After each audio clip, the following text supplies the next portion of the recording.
Hi Yossi, welcome to your reading. This one was a little bit more complex for me. I was just preparing the cards in advance just because I find it's a bit easier to save you the time of me shuffling all the decks because I'm using quite a few decks here, and then also it's nice for me to be able to read up a bit on the cards just to make sure I have a full understanding of all of their meanings before we talk about them. So I can show you quickly the cards, but it'll be until we kind of go through them, and I'll show you them one by one.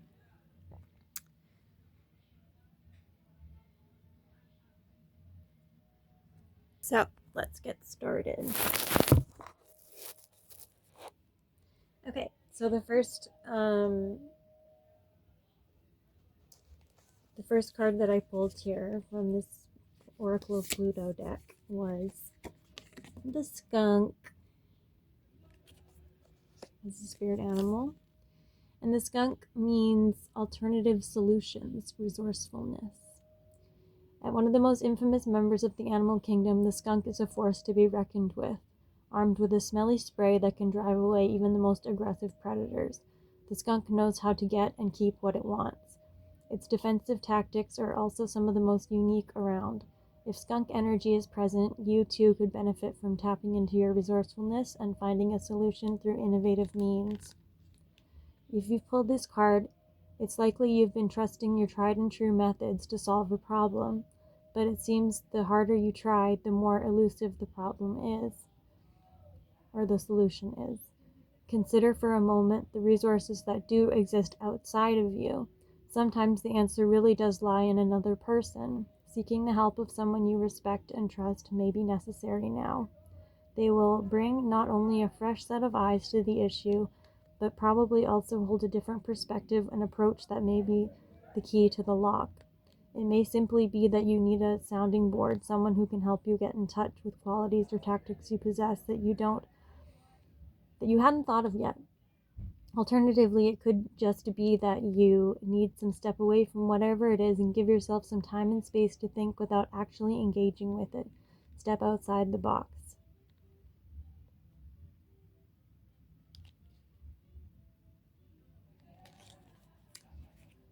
So, time to think outside the box and look out for some potential mentorship or some outside advice to help you moving forward with your whatever challenge it is that you're dealing with in your life right now. The other cards that I pulled for you at first were these two, which made more sense once I got the Pluto Oracle card there. So, strong feelings and friendship. So there could be somebody entering your life or somebody already in your life that could be the person that is needed to kind of help be your sounding board, to kind of help shoot ideas off of, to give you another perspective on the issue. That's going to be what really helps drive you forward. Because I also received from the tarot, got the Hermit and the Five of Cups. Now the Hermit is a very it's the Hermit. The Hermit likes to kind of be on his own. He's very much on a lonesome journey, looking within, very introspective, thinking about, you know, his inner workings of his life and how it's um, the interplay between the external world and the internal world. And the Hermit is very wise and astute to these kinds of things. And the Five of Cups here, it's generally a sign of grief. It's a difficult, one of the more difficult cards of the tarot that can indicate, going through like depression or some sadness or grief over something. It could also mean you're recovering from a state of difficulty as well. It doesn't necessarily mean you're in this energy right now. Sometimes it could indicate that you're kind of moving out of this energy and you're healing this. And maybe some of this time in this Hermit energy, looking within, has helped you kind of heal from whatever it was that got you into this energy.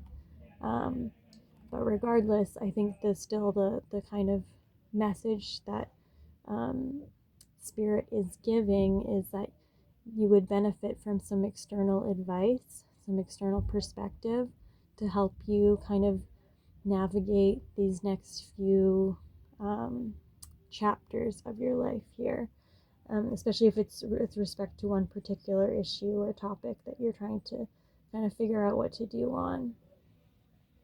I also got some stuff about the inner child for you, and particularly around how you present yourself to the world and to yourself, and fully seeing yourself for who you are versus a version of yourself that you have kind of inherited through society or through your parents' eyes, or how you think that you should be presenting yourself in the world, kind of like wearing a mask, which is what came up here. The mask, was it the masquerade, which indicates hiding your true self or projection. So it's the masks that we wear to put a face on for the world, that presents us in a certain light, or as a certain kind of persona, because that's how we want to be perceived by people. But it doesn't, and we can have these different masks that we put on for different people, like for our mom or for our friend or for our boyfriend or whatever. It could all be a little bit different.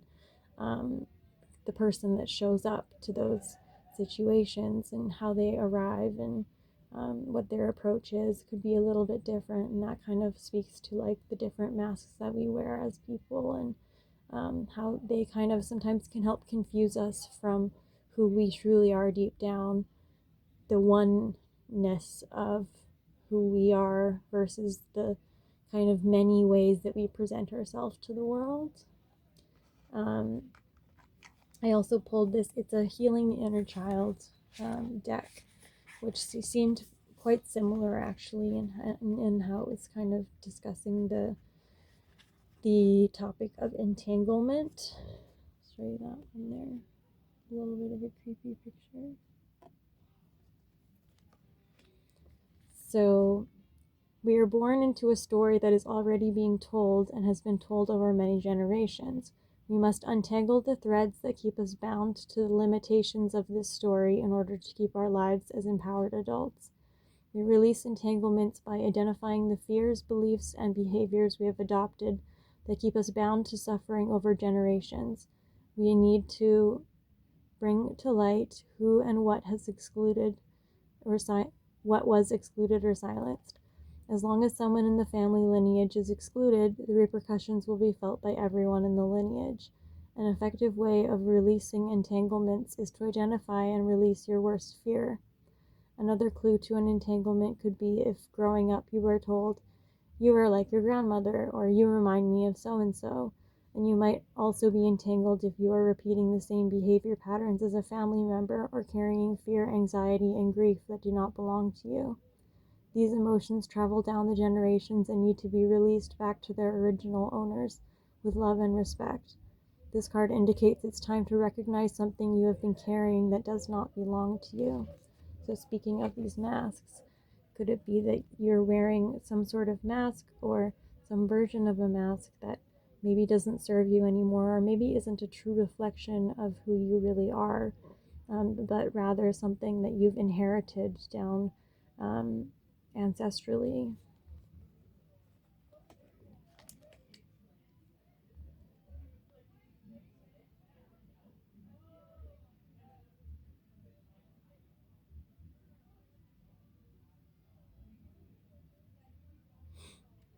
What was your worst fear as a child, and what is your worst fear as an adult? Write them down and describe how you would feel if the worst fear came true. If you can't pinpoint a worst fear, recall a story you have heard and a moment from a movie that struck you. In the journey below, you are going to let go of this fear by offering it back to your lineage, releasing it to the ancestors who shared this fear with you.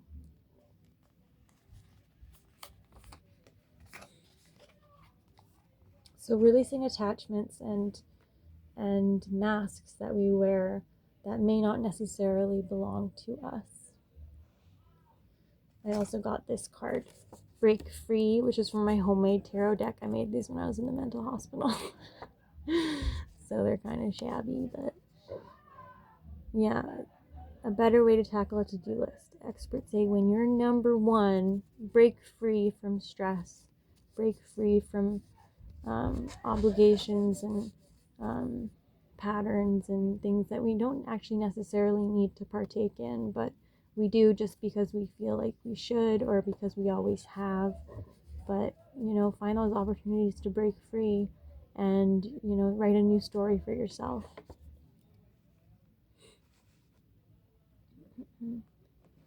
I also received these two cards, which is Curious and Destiny. Along with that, Intuition, which is one of my homemade ones as well. So that one kind of goes without saying, just, your gut feel, your inner knowing, what feels right to you, without any mental explanations, just what feels right to you in your gut and in your heart. That's going to lead you to your destiny.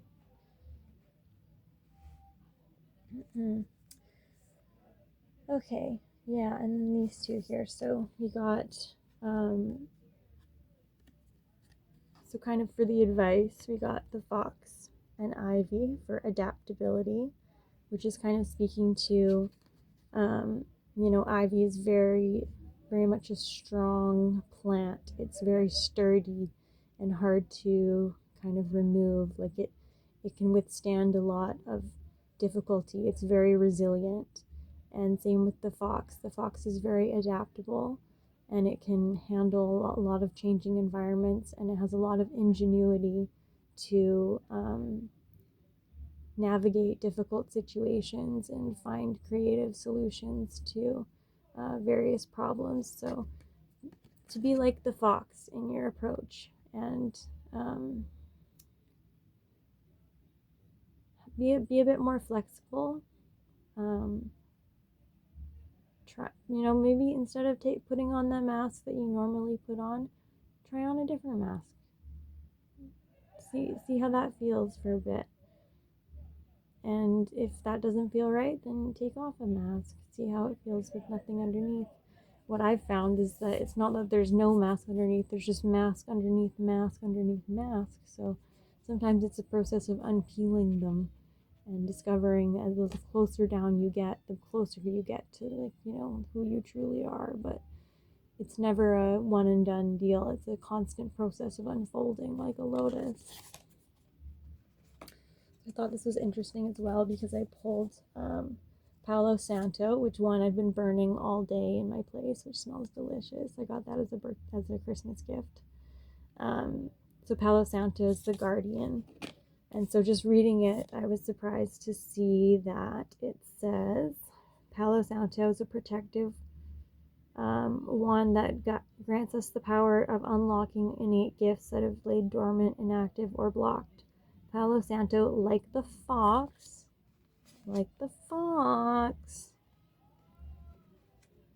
is here to assist you as a spirit guide who helps you navigate the spirit world.